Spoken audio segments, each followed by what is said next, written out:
নমস্কার। আজ আমি মানুষের নিজস্ব প্রতিভা সম্বন্ধে কিছু বলবো। নিজেকে কখনো ছোট ভেবো না। তোমার ভিতরেও কিছু না কিছু বিশেষ প্রতিভা দিয়ে তোমাকে ভগবান পাঠিয়েছেন।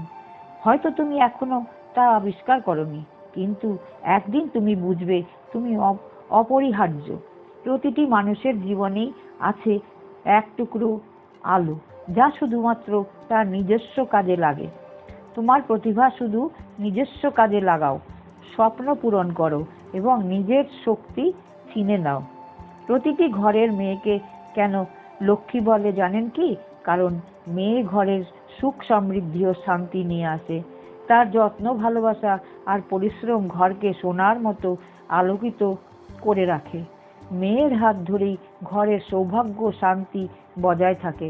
অতএব ঘরের মেয়েকে লক্ষ্মী বলা হয় যিনি ঘরকে সম্পদ, আনন্দ ও আশীর্বাদে ভরিয়ে দেন।